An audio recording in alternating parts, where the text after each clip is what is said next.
Hello doll fans, this is Maiden Trollblood bringing you a very helpful tutorial, minus the negative title, if you know what I mean.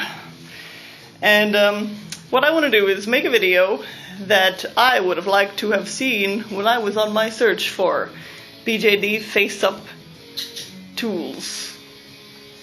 So, whenever I was watching these awesome YouTube videos, I would always look very, very closely in the backgrounds for what everybody was using. Sometimes they would tell us what they're using, and sometimes not.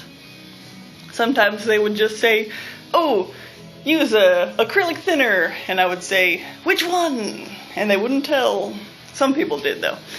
But anyway, I'm going to tell you what I have, and I'm not saying you have to get exactly what I have, but I'm telling you this is what's going to work. So here goes. I'm just going to jump right into it. Mr. Super Clear. It's like the most important thing, I guess. I mean, you need all of it, but this is number one. It looks just like this. It's called Mr. Hobby, Mr. Super Clear, and it says right there in English, flat. Sadly, it doesn't. All of its instructions are in Japanese, but on the internet, I think some people have translated it. You just have to look for it a little bit. And here you just gotta spray it like 18 inches away from the doll head. So that's it. It's highly toxic. So you're gonna want a mask. And I have this one. This is a small one, but it's thick and it's got this little thingy filter on it. I'm gonna just use that to get myself through. I recommend you get the big, $30 respirator thingy. It's huge, big mask. That's probably safer. I'm just going to be very careful with what I have. So, that's that. You might want acrylic paint. I'm a paint person. I'm a brush person. So basic, Liquitex is actually what it's called. There it is. Liquitex is one of the best acrylic paints you can get. I also have, it's not just that. I'm a little bit cheap, so I also have this. This is an artist, paint. It's not craft paint, it's artist paint. But I haven't noticed a difference between this and Liquitex. It's just as good, it's cheaper. As long as it's nice and thick and rich and full of color, then it's going to be good. One thing I'll tell you not to get is this. This came from Walmart, and this is supposed to be artist paint, but it's really cheap. Now, I'm not saying you can't use it. You can make it work if you try. If you work with it and see what you can do. I recommend lots of practice before we start painting on our doll heads. But this stuff is really gross. I would buy some and it would be brand new, and when I would squirt it out on the palette, like this clear goo would come out and then maybe a little bit of color with it. It was really gross. So, I don't know. It's just not good, but I've made it work and you can make it work too. Don't let anybody cuss you out, just because you're using cheap stuff. You can use cheap stuff if you want to. Free country. Or at least I'm in a free country. I've seen some really nasty comments on people's on their tutorials because they've been using some cheap paint, and that's just stupid. Don't let anybody tell you nothing, because I can make it work. So, that sort of thing. One thing you might want to do is, even if you're getting the best, even if you're getting Liquitex, I always open up the tubes and look at them before I buy them and make sure they're nice and creamy and rich and smooth.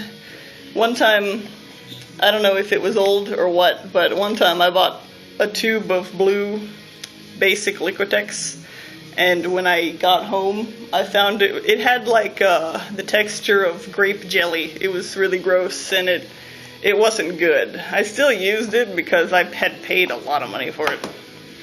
It was expensive back then. I still used it and I made it work, but it was just not fun. This is a mixing knife. That's for my acrylic paints. I got one for oil and one for acrylic. So that's that. Now you can use, don't let anybody tell you you can't use water to mix them. You can make it work. It's not fun, but you can make it work. But if we're gonna be fancy, then use a thinner. That will make it a lot easier, I'm telling you. But you can still use water. Don't let anybody tell you anything. This stuff is really great. It costs like $10, and notice it says Flow Aid. It's Liquitex. Notice it's nice and watery inside. It's not thick. It's all watery. This stuff is going to last you a really long time because you have to always read the directions before you use it. It tells you to mix 1 part Flow Aid to 20 parts water. So what I did was I got this little squirt bottle, and it was right there in the painting section, right there in Hobby Lobby. And I used a half teaspoon to fill this thing up with 20 half teaspoons of water and 1/2 teaspoon of Flow Aid. And 1/2 teaspoon is not a lot. And look at this thing, it's gonna last me a while, hopefully. It'll certainly last me a bunch of face-ups. So that's what I got. This stuff, it's probably gonna last you like your whole BJD painting career. This stuff is brush cleaner. You're gonna want that to clean off the face-ups that it's already got. And I had seen everybody had this red bottle, and then later I had seen on eBay or whatnot in stores that there was a black label bottle, and I think they're both the same thing. I was worried about that, but I don't want you to worry about that because I believe they're exactly the same thing, whether it's got a red label or a black label. Don't be scared. As long as it says brush cleaner and restorer, you're good. So that's that. This is pretty straightforward. It's gloss varnish. I hadn't seen anybody had this stuff exactly, but I mean, it's gloss varnish. Like, how can you go wrong there? And it's got this really thick texture, and it's milky, and it's supposed to dry clear, so I think that's going to be good stuff. I don't know. I haven't tested it yet, but I will. So I don't think you can go wrong with that. As for brushes, don't get this. This is where you might, I don't know. This is like hog hair. This is good for oil painting, but it might be good for acrylics if you're doing a picture, but I don't know.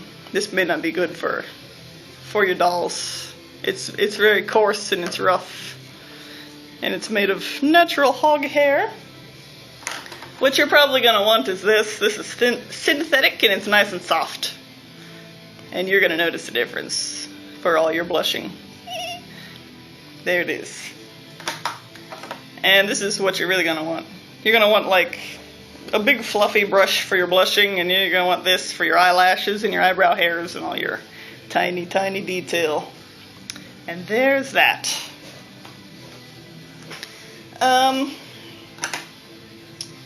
Let's see.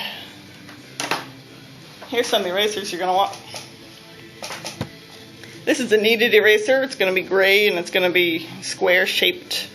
That's going to be good for erasing all your mistakes. I believe doing a face-up is going to be really, really easy, and you don't need to worry because you can just erase all your mistakes. I don't think there's going to be a problem. You also might want this white one. I managed to find them both in the same package. This white one is going to be like firmer, and it's going to get out some really fine detail. If you want to erase like sharp little lines into your pastel work, it's going to work. And it even came with some pencil sharpeners for our watercolor pencils. And this other thing in here, in case you're curious, that's called a stump. and it's like this rolled up piece of paper that's put into the shape of a pencil. That's for blending in your pastels and your charcoal and whatever you're working with. I don't know if that's going to be helpful for BJDs, but you can try. I urge you to experiment